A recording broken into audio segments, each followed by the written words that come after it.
Pilate called together the chief priests, the rulers of the people, and said to them, "You brought me this man as one who was inciting the people to rebellion. I have examined him in your presence and have found no basis for your charges against him. Neither has Herod, for he sent him back to us, as you can see. He has done nothing to deserve death. Therefore, I will punish him and then release him." Now he was obliged to release one man to them at the feast. With one voice they cried out, "Away with this man! Release Barabbas to us." Barabbas had been thrown into prison for an insurrection in the city and for murder. Wanting to release Jesus, Pilate appealed to them again, but they kept shouting, "Crucify him! Crucify him!" For the third time he spoke to them, "Why, what crime has this man committed?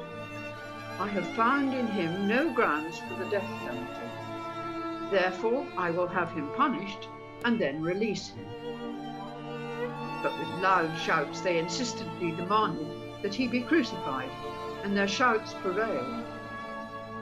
So Pilate decided to grant their demand. He released the man who had been thrown into prison for insurrection and murder, the one they asked for, and surrendered Jesus to their will.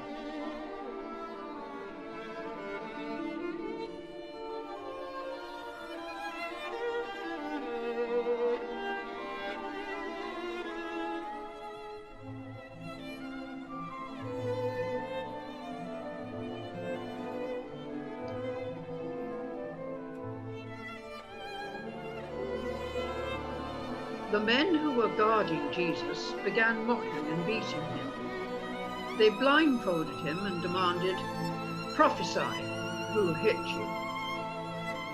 And they said many other insulting things to him.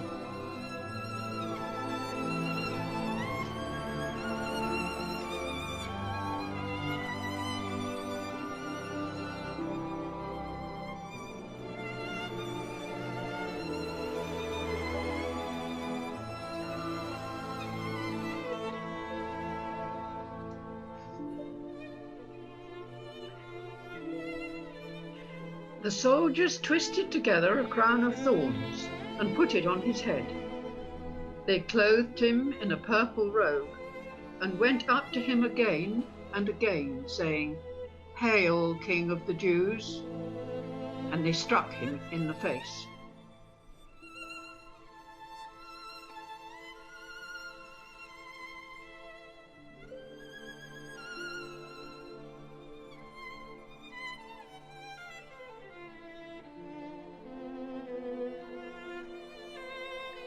And when they had mocked him, they took off the purple robe and put his own clothes on him. Then they led him out to crucify him.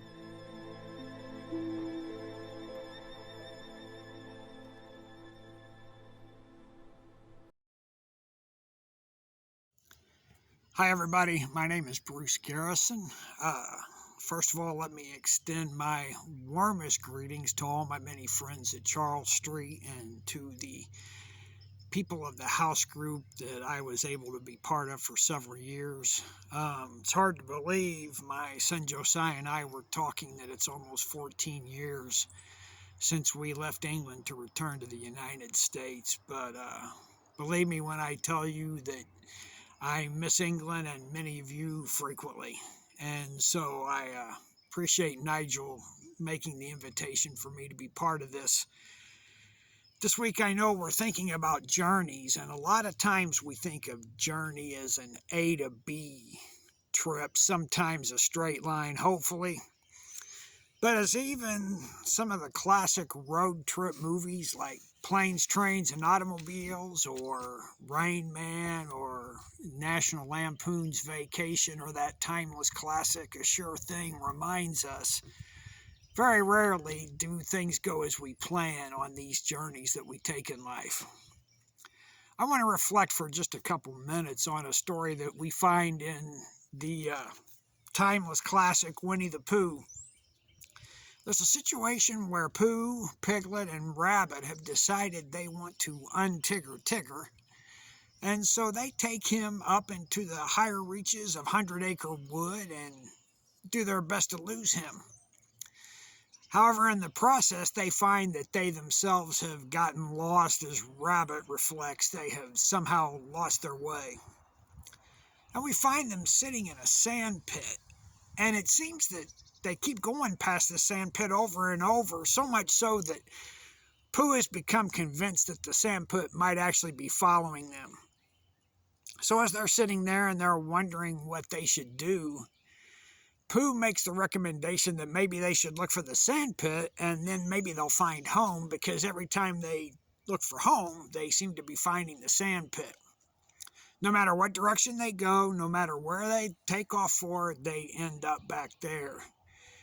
I think sometimes our life feels a little bit like that. I think for all of us this last year, no matter where you live or what your situation is, has felt like we're kind of walking through a misty fog. Not sure when the next lockdown is going to happen or what things are going to occur. There's all kinds of situations that just seem weird. And we're trying to find our way home, but we seem to keep ending up by the sand pit. You know, it's not only Winnie the Pooh that kind of illustrates that for us. Even in Scripture, the most famous journey, that of the people of Israel from Egypt to their promised land, ended up being a lot of running around in circles. Scholars say the journey through the wilderness should have taken approximately 11 days, and yet they ended up wandering for 40 years. I think sometimes we feel like we're wandering for 40 years on what should have been a much easier 11-day journey. Even Jesus in his 40 days in the wilderness, it seems like he wasn't necessarily trying to get from point A to point B, but rather it seems more likely that, as the temptation narratives tell us, his journey was more inward. He was kind of coming to terms with the fact that the next years of his life would be intense. They would require a lot of him, ending up in a final journey that we reflect on as we head into Holy Week. We seem to frequently go in circles, and a lot of times that seems discouraging to us. However, spiral travel actually is part of the way life is made up, I think, when it comes to spiritual development. The Swiss psychologist Carl Jung observed that development is always in spirals. We seem to go round and come back to the same place we were, and as Jung put it, sometimes we're a little higher, sometimes we're a little lower. I think sometimes we feel like we keep running into the same circumstances, the same tests, if you will, or trials, or opportunities to grow, and we feel like, yeah, here we are again, we're not making any headway. But I think frequently the nature of the journey is we're almost on like a spiral staircase, and we're seeing the same things again. What we don't realize is we're a layer or two deeper, and we're learning a little bit more, and our understanding is growing. We're maybe a little more compassionate, a little more mindful, a little more empathetic, a little more aware of situations of those around us. Something that's kind of interesting with Pooh and Piglet and Rabbit is they sat there, they didn't know what to do, and Rabbit decided he was going to take off on his own and just go 100 yards and then turn around and come back. And the story tells us that Pooh and Piglet decided to wait, and 20 minutes later they decided Rabbit had somehow gotten lost on his own in the mist. But there's an interesting thing that happens here. Pooh says that without Rabbit's voice, he was able to hear more clearly. I think Lent is a time where we are given opportunity to silence the voices and begin to think of the journey. We reflect on the journey that Christ took. As Scripture says, he made his face as flint and set out toward Jerusalem. And we take time to quiet the din of materialism, as Thomas Merton calls it, and come to a place of quiet. And in that place of quiet, we're able to start to hear. Winnie the Pooh at that point began to realize that back home were 12 pots of honey. And the more he could hear that honey calling him, the more he began to get a sense of home.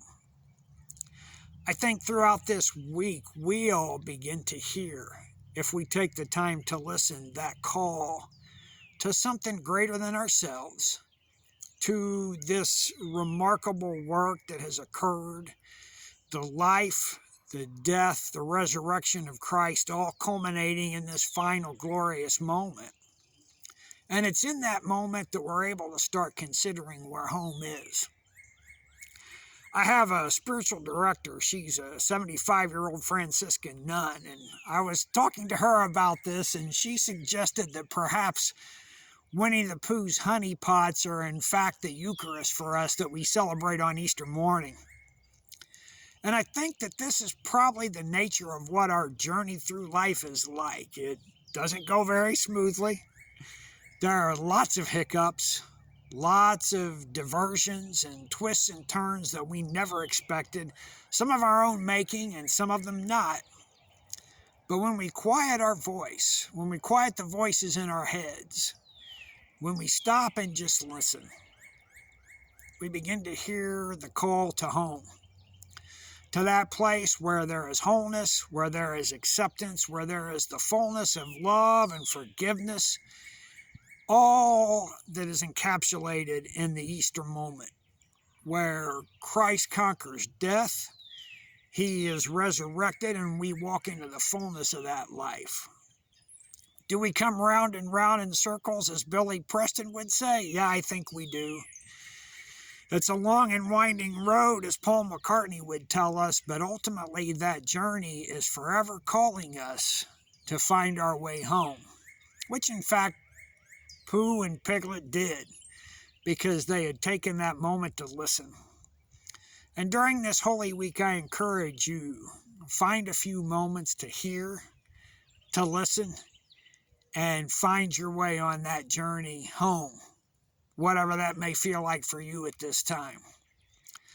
That, I think, is the encouragement, that, I think, is the challenge, and that, I think, is the joy of the journey that's set before each of us. Thanks for listening.